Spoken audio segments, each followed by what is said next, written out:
At Grandma's birthday banquet, she asked me to choose a partner for an arranged marriage.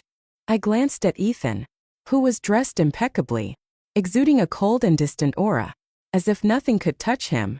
Then, my gaze shifted to Noah, who was bickering with a little boy over a lollipop. I pointed at him. When I stepped into the banquet hall, the first person I saw was Ethan. He stood there, tall and straight, his posture like an icy, untouchable mountain. My eyes couldn't help but be drawn to him in the crowd. Ethan noticed my gaze but turned his face away, his indifference exactly the same as it had been in my previous life. I turned away and walked to the farthest corner from him. I didn't want to linger, fearing I would drown in the flood of painful memories from the past. May the birthday star live as long as the eastern sea and as enduring as the southern mountains. Amid the cheers, Grandma was wheeled out of her room on the first floor. Mason pushed through the crowd, searching for me. When he spotted me, he called me over. I walked to her side and knelt down next to her wheelchair. All the kids from the Bennett family around your age are here. See if there's anyone you like, she said, gesturing toward Ethan and Noah. I glanced at Ethan again, his cold and imposing demeanor making him seem unapproachable. Then, I turned to Noah, who was still squabbling with the little boy over a lollipop. I pointed at him. In my previous life, I had chosen Ethan, but even up until the day I died, I never earned his love. He thought I had forced him into the marriage. He treated me colder than he treated his employees. I naively believed that, with time, I could melt his icy heart. Instead, he flaunted another woman in front of me, bringing her home to provoke me. When I demanded a divorce, he refused. Even in death, he bound us together, tormenting each other to the bitter end. Now that I had a second chance, I refused to live that kind of life again. When I pointed at Noah, the room fell silent with shock. Ethan abruptly raised his head to look at me. Earlier, when I turned to make my choice, his eyes had been closed. How could he have noticed? Someone in the crowd tried to speak but was hushed. The old ladies here, don't say anything. The shock was understandable. By this point in time, I had been pursuing Ethan for half a year.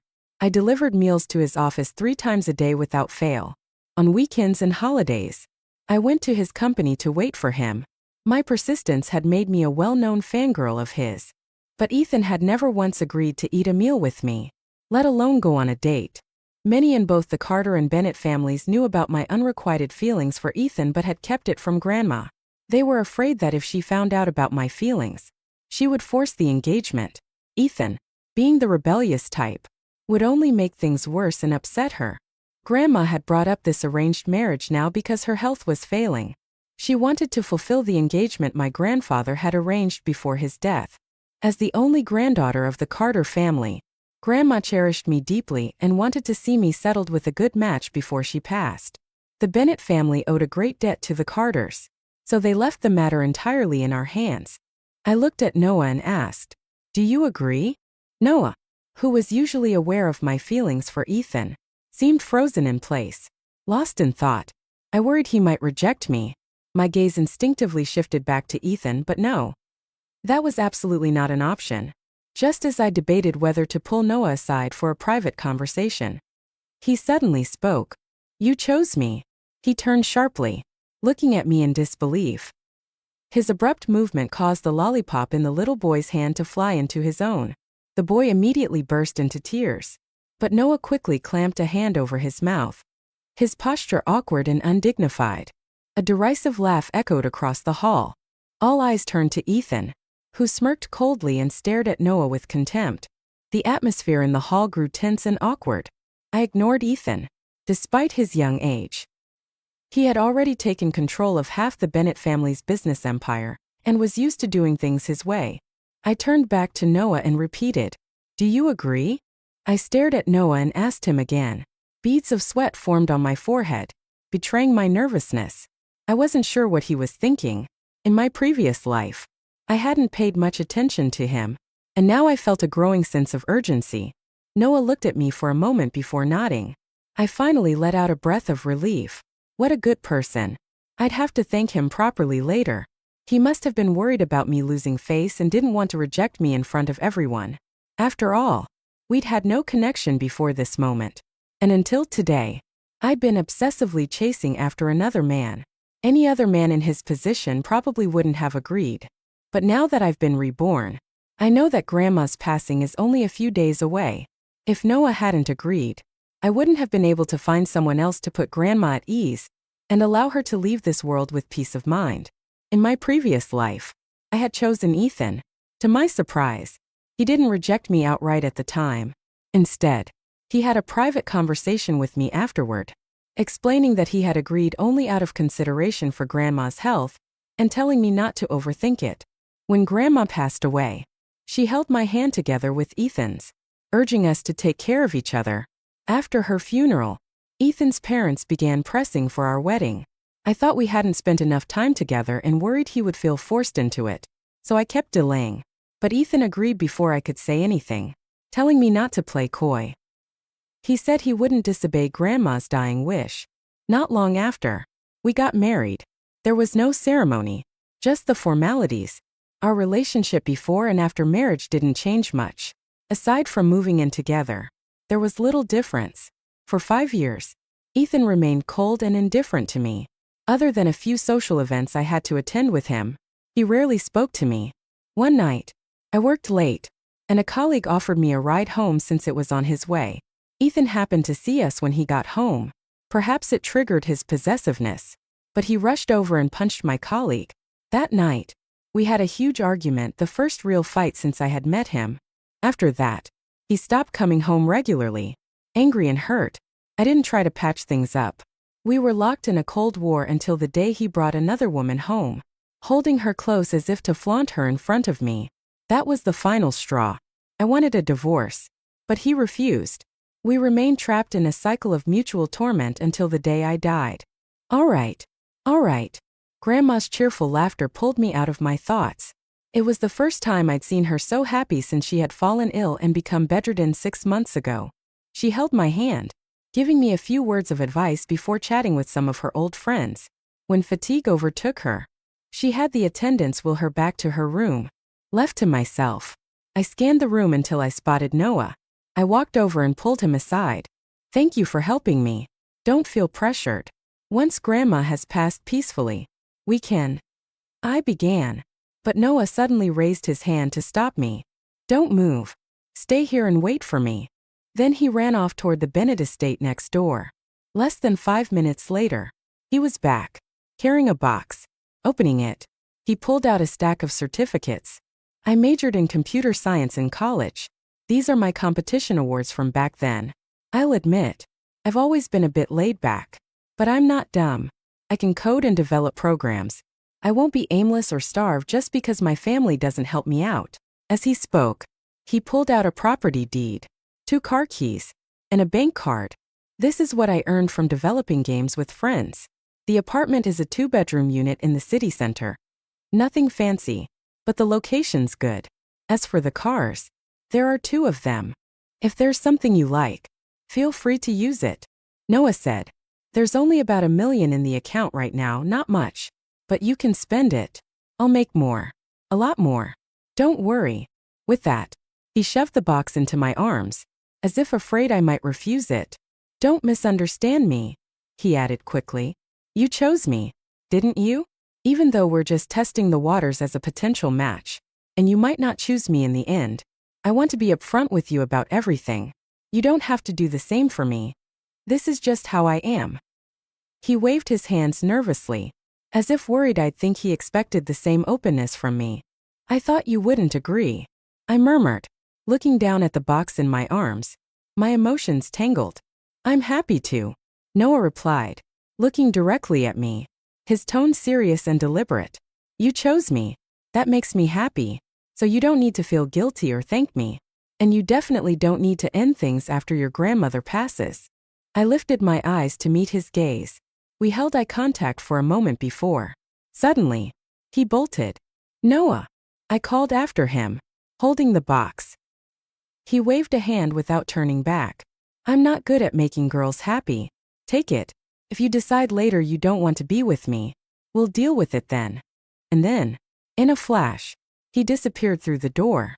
I couldn't help but marvel at him. He was too well raised, offering everything he had just for an experimental match. Didn't he worry about being cheated out of his entire savings? The weight of the box in my arms felt overwhelming.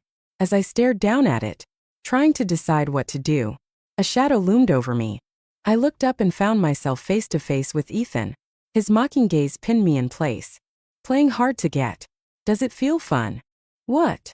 I blinked, momentarily stunned before realizing what he meant. You think you picked Noah as a marriage match just to get my attention, don't you? Ethan sneered, his lips curving into a sarcastic smile. Last night, you braved the rain to bring me dinner, left a note with Ted reminding him to take care of me, and handed him an umbrella and cold medicine just in case. And now, this morning, you suddenly chose someone else. Aside from trying to get back at me for shutting you out of my office last night, what other reason could you have? You've realized that constant effort doesn't get my attention. So now you're trying reverse psychology. His sharp words hit me like a cold slap.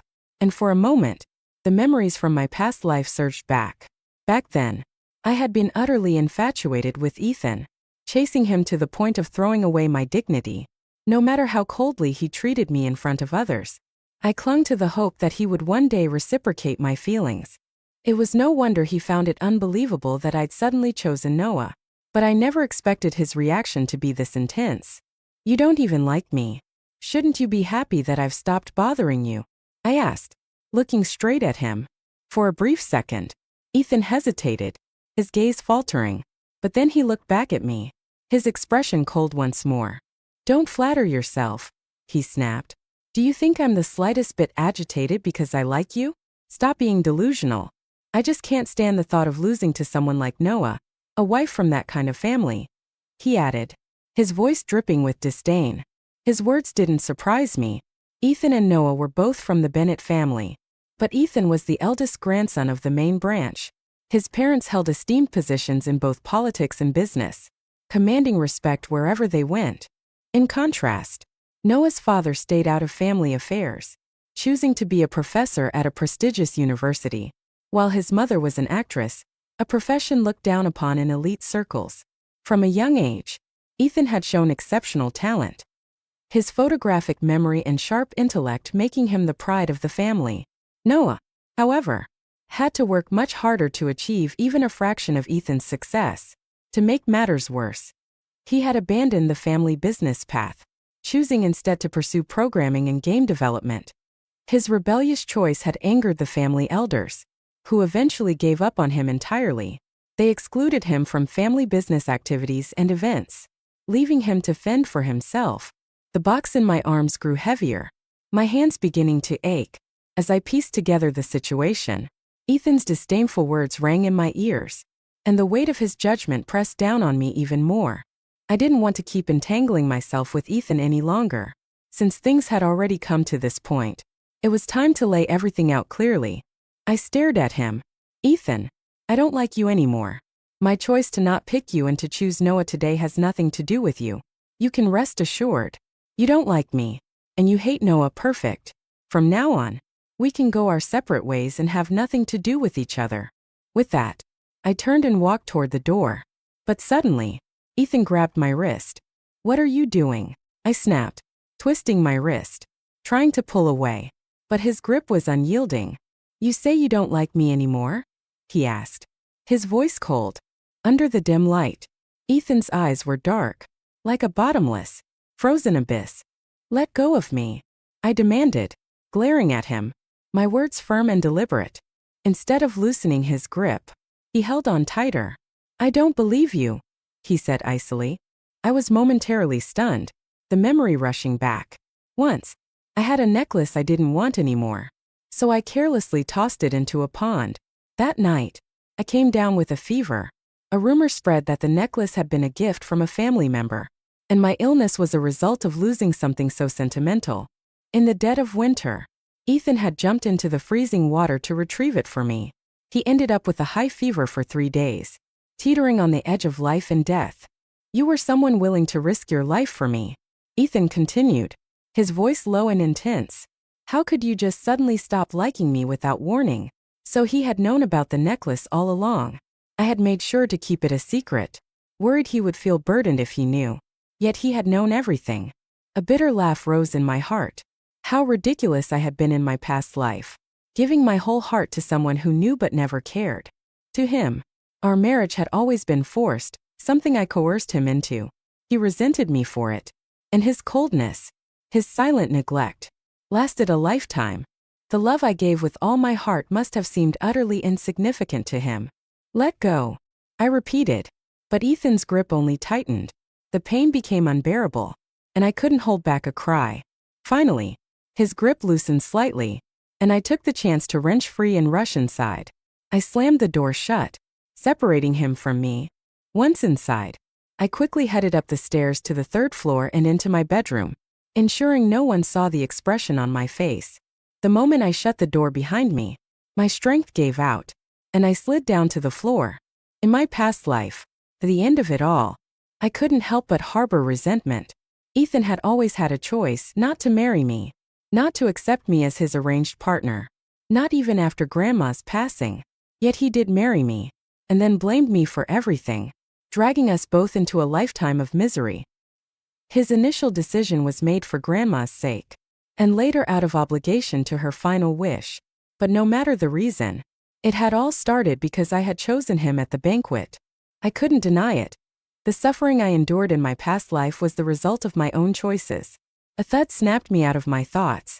The box Noah had given me tipped over, spilling the bank card, property deed, and car keys onto the floor. It was a stark reminder that those were events from another life. I patted my face lightly, trying to pull myself together. This life would be different. I wouldn't make the same mistakes. The next morning, I was jolted awake by one of Grandma's attendants, urging me to wash up and come downstairs. I thought Grandma needed me for something urgent, but when I reached the living room, I saw Noah waiting there. He had swapped the casual t-shirt he wore to last night's banquet for a sleek black suit. It made him look far more formal. "Good morning. Where's Grandma?" he asked. I greeted Noah with a nod and glanced around, but I didn't see Grandma anywhere.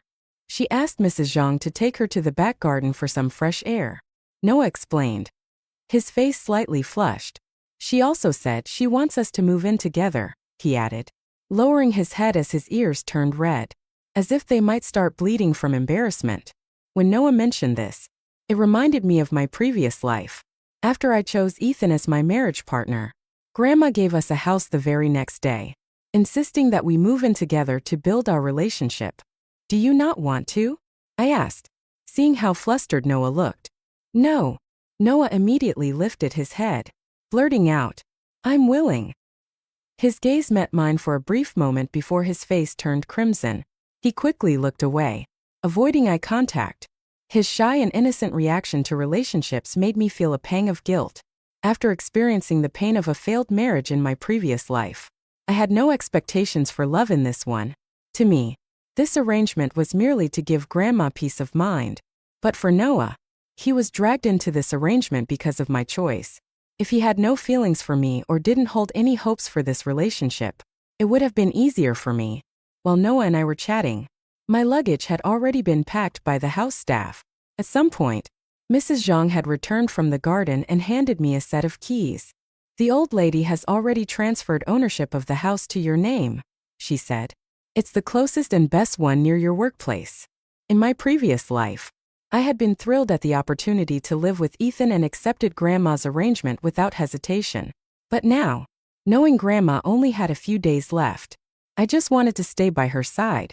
Mrs. Zhang seemed to notice my hesitation. She placed a hand on my arm and said, "The old lady just asked for water again. She's not in great shape and doesn't want you to see her like this. She's lived a full life, seen everything, and has no regrets. After your grandfather passed, she felt life had lost its meaning. But when your parents had their accident and you were still so young, she pushed through. With the company also losing a pillar, she carried the weight all these years.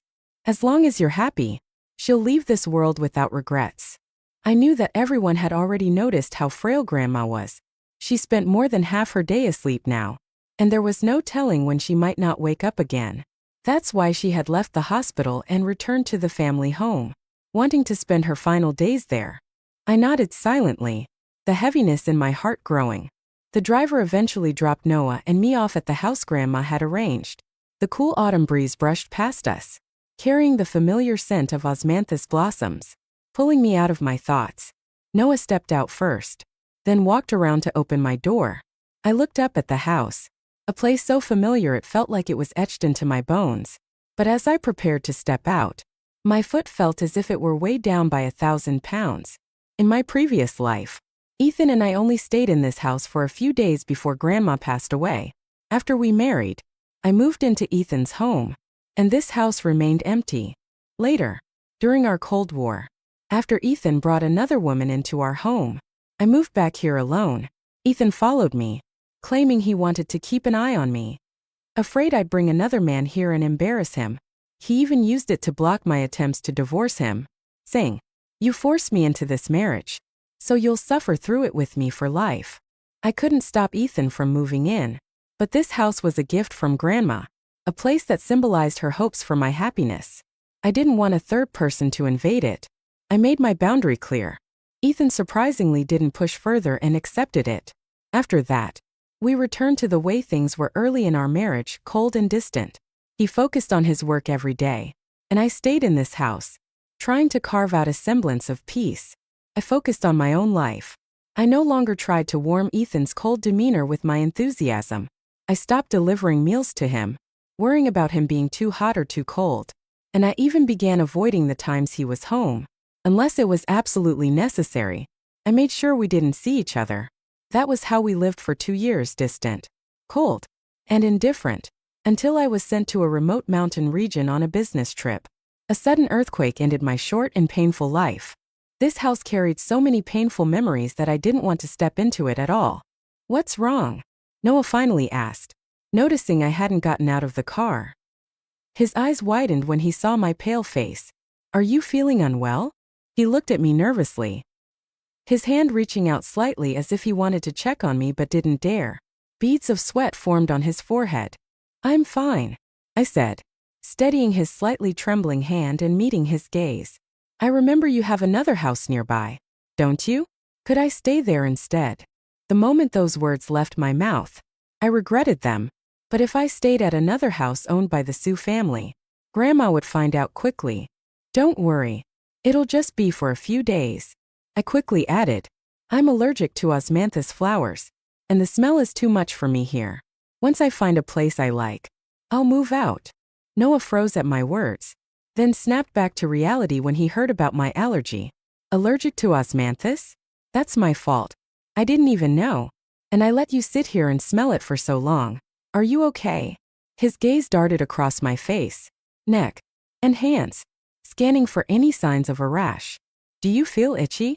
Or uncomfortable?" he asked, his brow furrowed. Severe allergies can be life-threatening. He pulled out his phone, ready to call for an ambulance. Quickly stopped him. His anxious actions eased the heavy weight in my heart, and I found myself smiling. "You didn't know I was allergic, so it's not your fault. And it hasn't been that long, nothing serious. I'm not feeling unwell right now, but if I stay longer, who knows?" I said lightly, lying effortlessly. As soon as I finished speaking, Noah hurriedly shut the car door and quickly got in on the other side.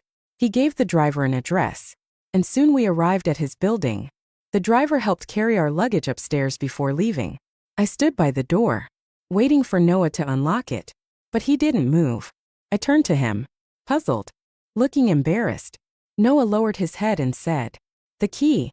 It's in the box I gave you last night. There's only one." He raised his hand slightly, as if to emphasize this point. "Just one key? You gave it to me?" I asked, surprised. "I was too excited and didn't think it through," he admitted sheepishly. "I live alone, so I never made a spare." Looking at his awkward demeanor, I couldn't help but tease him. "What if I hadn't come here today? How would you get into your own house without the key?" "If I gave the key to you, it's yours now," Noah replied seriously. "I can always stay at my office." I shook my head, amused.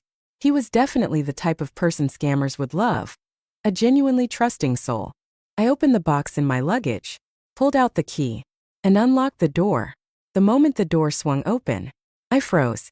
The interior was decorated entirely in pink. "You like this?" I asked, turning to him. Noah opened his mouth to explain but fell silent when his eyes met mine. After a moment, he nodded reluctantly. Maybe my curious stare made him uncomfortable because he quickly averted his gaze.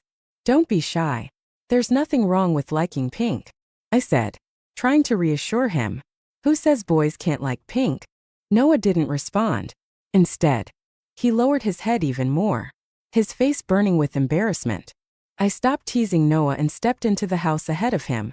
Once inside, the overwhelming pink decor hit me even harder than it had at the door.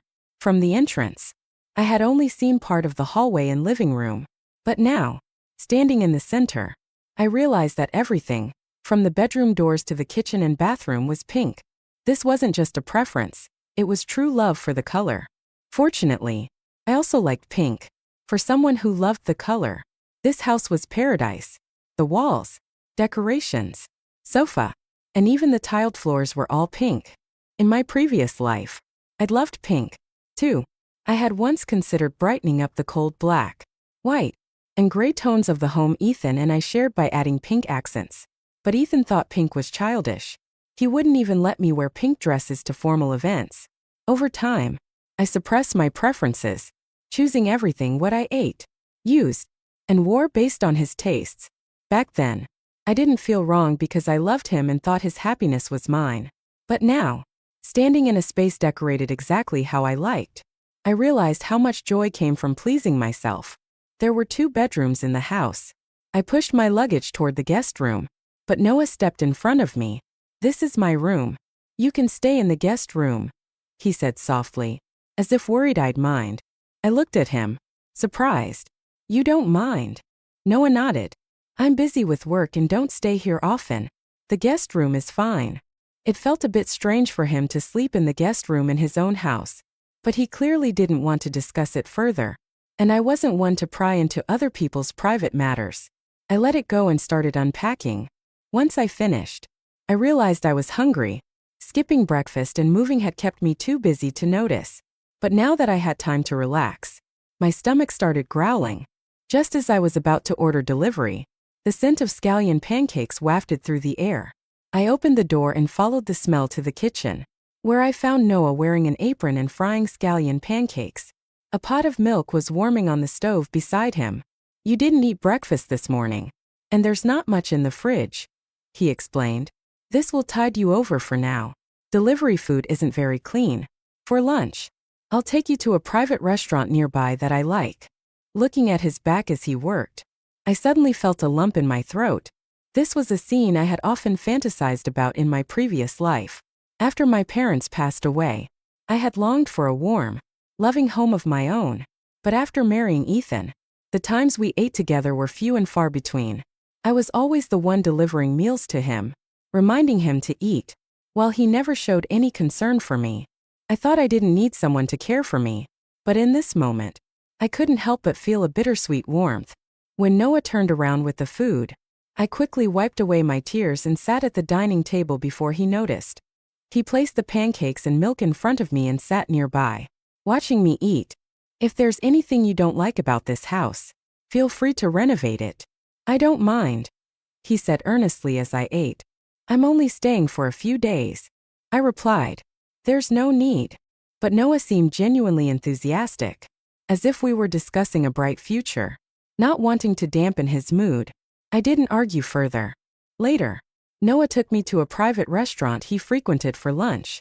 To my surprise, we ran into Ted, Ethan's assistant, there. The moment Ted saw me, his face lit up like he'd found his savior. He hurried over. "Miss Sue, I can't believe I ran into you here. This is perfect. Why didn't you bring breakfast or lunch to Mr. Carter today? He hasn't eaten anything." I tried ordering food for him, but he refused both breakfast and lunch. I had no choice but to ask my team for advice. They told me the food here was quite good and suggested Ethan might like it, so I came over. "You know Ethan's tastes better than anyone. Miss Sue, why don't you help me pick out a few dishes for lunch? If I bring them back, I'm sure he'll be happy," Ted said eagerly, looking at me with expectation. I knew Ethan wouldn't like anything I chose, But I didn't want to brush Ted off completely. In my previous life, Ted had been kind to me. When most of Ethan's company employees mocked me behind my back while I pursued Ethan, Ted was the only one who offered me encouragement and sympathy. He once told me about his younger sister, who, like me, had chased after someone she loved. At the time, he didn't understand her and had tried to stop her. But after she passed away from illness, his greatest regret was holding her back. From then on, his outlook on life changed. If you want something in this short life, go after it, he said. Life is only about 30.000 days long. Why not live true to your heart? But having spent a lifetime with someone who didn't love me, my perspective had shifted. Some things simply weren't meant to be. Forcing them only brought harm to everyone involved. Miss Sue, you're not like that. Ethan ate every meal you sent him, even though he never let you in. He never threw anything away. If you just keep trying, you might succeed. Ted encouraged me, unaware of the changes in my life. He didn't know I had already chosen someone else as my arranged partner, and thought I had simply grown disheartened. That won't be necessary, I replied, pulling Noah with me toward a private room nearby. Ted stood frozen, staring at the direction I'd gone, as if struggling to process what he'd just seen. Midway through lunch, my phone buzzed with a notification. I opened it to see a message from Ethan. You went out to lunch with Noah? It has nothing to do with you, I replied. Ethan's next message followed quickly. You deliberately took him out for lunch and made sure Ted saw it. Isn't this just a way to get my attention? I didn't even wait for him to finish typing. I blocked and deleted him without hesitation. Who was that? Noah asked, placing a plate of peeled shrimp in front of me. No one, I replied, turning my phone face down on the table, picking up my chopsticks. I signaled the end of the conversation. Noah didn't ask further. However, throughout the rest of the meal, he seemed unusually quiet and distracted. What's wrong? I asked, thinking he might not feel well. He shook his head, then suddenly brightened. After lunch, he suggested we go to an amusement park together. I declined, explaining that I wanted to check in on Grandma. I'll go with you, Noah said, his eyes hopeful. In the end, I agreed. I thought Grandma would be happier to see the two of us spending time together than if I went alone. When we arrived at the Sue family home, Grandma was resting, so we didn't disturb her. Instead, we returned to Noah's house. The next day was Monday. I went to work at my job, and Noah headed to his company. Unlike Noah, I had no interest in the complexities of the business world and hadn't joined the family company. After finishing graduate school, I took a job at a research institute. It was a steady 9-to-5 position with standard holidays. The workload wasn't heavy, my boss was kind, and my colleagues were easy to get along with. When it came to work, both in my past life and now, I found satisfaction in its simplicity. I was content with my life and never felt wronged in any way. The days passed as uneventfully as they had in my previous life, except that the home I returned to was now Noah's, and the person I interacted with daily had changed from Ethan to Noah. This was a positive change. There was no longer an oppressive atmosphere or the constant need to tiptoe around someone's feelings. During this time, I visited Grandma a few times. Noah seemed to sense the importance of these visits and always accompanied me. Thursday came quickly. It was the day Grandma would pass away. That afternoon, I received a tearful call from Mrs. Zhang, telling me that Grandma didn't have much time left and wanted to see Noah and me one last time. I immediately called Noah to let him know. He told me not to worry and came to pick me up. Together, we rushed to the family home and to Grandma's bedside. Just like in my previous life, Grandma took my hand and placed it in Noah's, telling us to take care of each other. Under her hopeful gaze, I nodded firmly and tightened my grip on Noah's hand. Noah squeezed back, his hold steady and comforting. But this time, I knew I couldn't fulfill Grandma's wish. I would disappoint her. I silently promised myself that when I saw her in the afterlife, I would beg for her forgiveness. In my previous life, Ethan and I had spent our entire lives trapped in a painful relationship because of this final wish. I didn't want Noah to go through the same. He deserved someone who could love him wholeheartedly and spend a lifetime of happiness with him, not someone bound to him by obligation and moral expectations. With Grandma's deteriorating health, her funeral arrangements had already been prepared. The ceremony was simple and concluded quickly. Ethan didn't attend, as his parents explained that he was on a business trip abroad, and they didn't want to distract him or risk any issues during his travels. They decided to tell him about Grandma's passing after he returned. In my previous life, on this exact day, Ethan had also been scheduled to leave for a business trip abroad, but I had insisted he stay, dragging him into my grief and anxiety.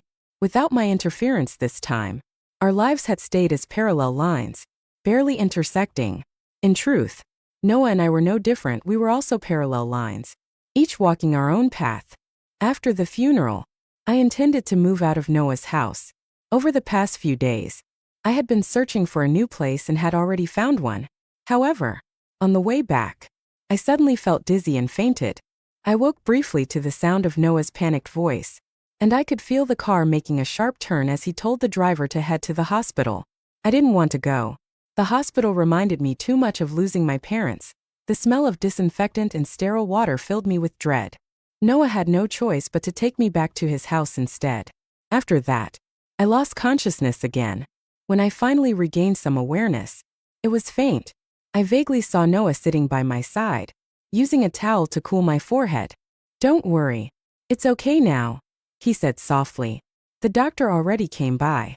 He said you're just overwhelmed with grief and haven't been resting well, so your body gave out temporarily. You'll be fine with some rest." I drifted off again, the exhaustion pulling me under. The next time I woke up, I was parched. I tried to open my eyes but couldn't. My body felt as heavy as lead, making it impossible to move. "Water," I managed to croak out. Almost immediately, a cup of warm water was brought to my lips. After that, I woke up intermittently. Each time, Noah was there. He was either cooling my forehead, sitting nearby working on his laptop, or simply watching over me. His attentiveness was remarkable. Any slight movement I made, and he was instantly aware. First, I thought he was just pretending to work on his laptop, but as the programs on his screen grew more complex and detailed, I realized he was genuinely working. His dedication and focus made me smile despite my condition. That night was the first time in years I'd fallen ill so badly, and the first time I'd felt so cared for. It was ironic that the person taking care of me was Noah, someone I barely knew before this arrangement. When I finally recovered, I knew I had to express my gratitude. I resolved to properly thank Noah for everything.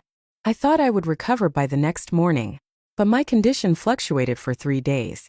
During that time, Noah helped me take leave from work and stayed home with me the entire 3 days. When he wasn't checking on me, he was busy working on his programming. It was clear he had a lot on his plate, yet he never left my side. By the evening of the 4th day, I felt significantly better. My body was regaining strength, and I decided to get out of bed and fetch a glass of water for myself. I tried to be as quiet as possible, but even the smallest sound seemed to alert Noah, who was outside on a work call. "What are you doing up? Did I wake you?" he asked, hurrying over with concern. I shook my head. "I just wanted to get some water." "Stay still. I'll get it for you," he insisted, treating me like fragile porcelain. He helped me back into bed before striding out to fetch the water. I felt a little helpless. "I'm fine now," I said after finishing the glass he handed me. Noah reached out to lightly feel my forehead.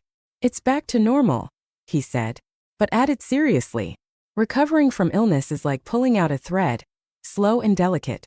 You still need to rest. I've already extended your leave for a week. Use the time to fully recover." I wanted to protest, but when I met his earnest gaze and noticed the stubble on his cheeks from days of neglect, I could only nod. After sleeping for several days straight, I didn't feel like resting anymore. Sitting up in bed, I picked up my phone and had just unlocked it when a sudden flash of lightning lit up the room, followed by a crack of thunder. In an instant, a shadow fell over me, and I felt warm hands covering my ears. "Don't be afraid," Noah said softly, his voice soothing. "I'm not scared," I replied with a smile, gently pulling his hands away. Noah looked at me in surprise before quickly stepping back. "I wasn't trying to," he began, flustered. "When it thundered, I thought you might be scared." "How did you know I'm afraid of thunder?" I asked, curious. Even Ethan hadn't known that about me. On the night of my parents' car accident, there had been a thunderstorm. Ever since, I had dreaded stormy nights. But during my marriage with Ethan, I endured countless thunder-filled nights alone, teaching myself to suppress my fear. Those long nights helped me realize I was no longer the cherished princess my parents had once doted on. I had to face everything alone. Over time, I got used to it. I heard it from a friend. Noah explained, looking sheepish. He said most girls are scared of thunder, so I just assumed. His voice trailed off as he left the room, only to return a moment later with a glass of warm milk and a vintage record player. Listening to music helps calm the nerves. A better mood might help you recover faster, he said, placing the items on the bedside table. Soft, soothing music began to play in the background as Noah picked up his laptop. Now that you're awake, I'll stay in the living room so you can have some privacy. If you need anything, just call for me. With that, he gently closed the door behind him. Left alone in the room, I looked around, surrounded by pink walls bathed in the soft glow of the warm light. The music played softly, and the glass of milk sat invitingly on the bedside table. For the first time in a long while, I felt truly at peace. The gentle warmth of the room, the soft glow of the lamp, and the soothing music made me forget about the storm raging outside. I thought I had overcome my fear of thunderstorms long ago, but now I realized that it hadn't disappeared. It had just been buried deep within me. In the past, those stormy nights always left me tense. Yet tonight, I felt completely relaxed and at peace. Something in my heart seemed to have shifted. I caught a glimpse of myself in the dark reflection of my phone screen, noticing the faint smile tugging at the corners of my mouth. Suddenly, a chill washed over me, extinguishing that warmth. I patted my cheeks lightly, snapping myself out of it. No, this can't happen. No one can be anyone else's savior. I can't afford to have emotional expectations of anyone. The reason I had chased after Ethan so desperately was because of something that happened 6 months before. At a banquet, he had stood up for me when I was humiliated. Before I was 5 years old, my life had been carefree, but after my parents' accident, I became quiet and withdrawn. Grandma cared deeply for me, but she was getting older and had many other grandchildren to look after. She couldn't focus all her attention on me. Besides, the bullying among children was something adults could never fully understand. Gradually, I lost all my friends and stopped wanting to go outside. The banquet in question had been for the 90th birthday of one of Grandma's oldest friends, a woman who had been very kind to me as a child. I decided to attend, but during the event, someone intentionally spilled wine on me and mocked me, calling me a mute. The crowd around us merely watched, entertained by the spectacle. At that time, I didn't know how to stand up for myself. All I could do was silently pray for the ordeal to end quickly or for Grandma to come find me. What I didn't expect was for Ethan to walk into the hall and see the scene unfolding. He stepped in and defended me. He was the first person outside my family to ever publicly stand up for me. I clung to that moment, projecting my emotional needs onto him. I sought the security and sense of belonging I had lost. That was why I didn't care about the ridicule or his indifference. I just kept chasing him, throwing myself into the flames over and over again. But after decades of a painful, entangled marriage in my previous life, I had learned my lesson.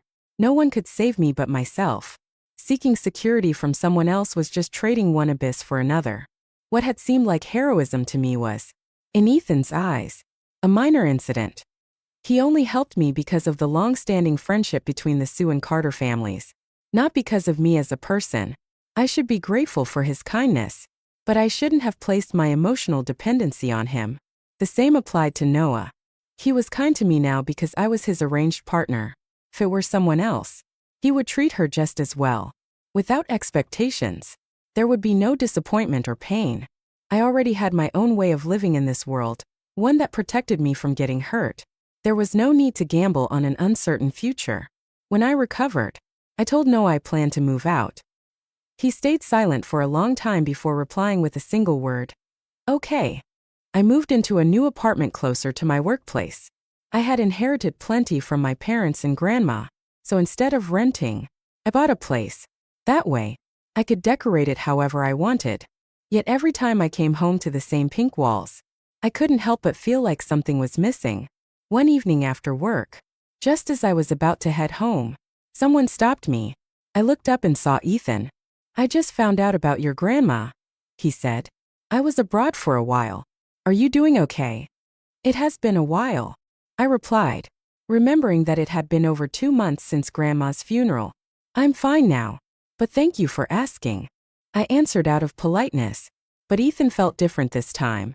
His demeanor wasn't like the aloof, immature Ethan I remembered. His gaze carried a steadiness that reminded me of the Ethan I had come to know at the end of my previous life. I tried to discern something in his eyes, but I saw nothing. Maybe I was overthinking. "It's not safe out here at night. Let me take you home," he offered. "There's no need," I replied. "I live nearby. It's only a 10-minute walk," I replied firmly, turning down Ethan's offer without hesitation. To my relief, he didn't press further, but he also didn't leave. "Do you still need something?" I asked, looking at him. "Can you add me back on WeChat?" Ethan asked, his tone unexpectedly soft. "I promise I won't bother you again. I just want to stay in touch as friends." I shook my head. "There's no need. We work in different fields and won't cross paths in the future. Now that Grandma is gone, I don't visit the family home much. We probably won't see each other again. And that's fine by me." Ethan fell silent, the atmosphere growing tense. "I'm leaving," I said, turning to go. But before I could take a step, Ethan grabbed my arm. "You and Noah," he started, hesitating. "I know you've moved out of his place, and the two of you haven't seen each other in a while. You don't love him, do you? You only chose him to fulfill your grandmother's wish. I could have done that too. As her grandson, I could have honored her wish." I had no idea what had gotten into Ethan after his trip abroad, and I didn't care enough to find out. I shook off his hand and prepared to leave, but as I turned, I saw Noah standing not far away. The moment our eyes met, Noah turned to walk away. "Noah!" called out, stopping him in his tracks. He didn't turn around. "If you keep walking, I'll make sure to turn and run every time I see you in the future," I threatened, half joking but determined. Noah froze, his steps halting. Ethan, still standing beside me, spoke again, his voice laced with familiarity that sent a chill down my spine. "Moo." The nickname made my skin crawl. "Don't call me that," I said coldly. "We're not close." I pulled away from him and walked toward Noah. "Why were you running away when you saw me?" I asked, looking directly at him. "I didn't want you to see me unhappy," he murmured, his head hanging low. "When did I ever say I didn't want to see you?" I countered, confused. Noah hesitated before continuing. "If you wanted to see me, why did you move out of my house? Wasn't it because you were uncomfortable being with me?" I hadn't expected him to think that way. Lowering his gaze further, Noah added, "I know you like Ethan. I didn't want to make things harder for you." As he spoke, he turned to leave again. "If you take one more step," I said, grabbing his arm, "I really won't want to see you again." He froze, then quickly turned back, gripping my arm tightly. His nervous expression made it hard to suppress the smile threatening to surface on my lips. "My water is out at home tonight," I said, clearing my throat. "Can I stay at your place for the night?" Noah stared at me, stunned. "Is it inconvenient?" I asked, feigning indifference. No, it's not inconvenient at all," he replied hastily, pulling me along toward his house, his steps quick and hurried. Realizing I couldn't keep up, he slowed down and glanced at me. "I don't like Ethan anymore," I said softly but firmly, "and I never will again." After a long pause, I heard a quiet okay from beside me. When we reached Noah's house, I realized what had been missing in my own. A home with someone waiting for me, lights on when I returned, and the warmth of someone who cared. 2 years later, I accepted Noah's proposal. On our wedding day, midway through the ceremony, Ethan's parents abruptly left in a panic. I didn't learn the reason until the banquet was over. Ethan had attempted suicide. Thankfully, he was rescued in time. His mother begged him with all her heart and soul, convincing him to abandon the idea of taking his own life. 2 weeks later, Ethan was discharged from the hospital. That very day, he booked a plane ticket and left the country. He never came back. 5 years after his departure, I received an anonymous text message. I'm sorry. It was the same day I had died in my previous life.